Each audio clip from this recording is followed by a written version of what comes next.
મહાનગરની અંદર જુદા જુદા 73 કરતાં વધારે ઓવરબ્રિજો આવેલા છે.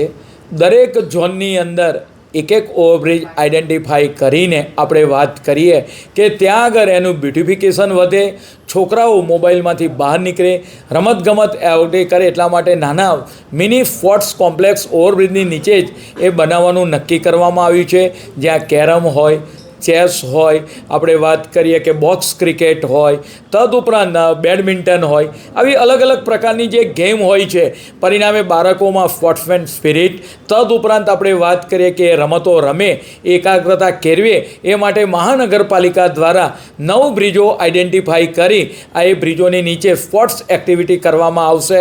હાલમાં જ સિમ્સ નીચેના અંડરબ્રિજ નીચે ભારત સરકારના ગૃહ અને સહકારિતા મંત્રી માનનીય અમિતભાઈ શાહે પહેલાં ઓવરબ્રિજ નીચેનું આપણે વાત કરીએ સ્પોર્ટ્સ એક્ટિવિટી માનનીય ગુજરાત રાજ્યના મુખ્યમંત્રી શ્રી ભૂપેન્દ્રભાઈ પટેલની પણ ઉપસ્થિતિમાં આ સ્પોર્ટ્સ કોમ્પ્લેક્સ નાનું ખુલ્લું મૂક્યું હતું. અને આવા 9 બ્રિજોની નીચે આવનાર સમયગાળા દરમિયાન મિની સ્પોર્ટ્સ એક્ટિવિટી બનાવવામાં આવશે.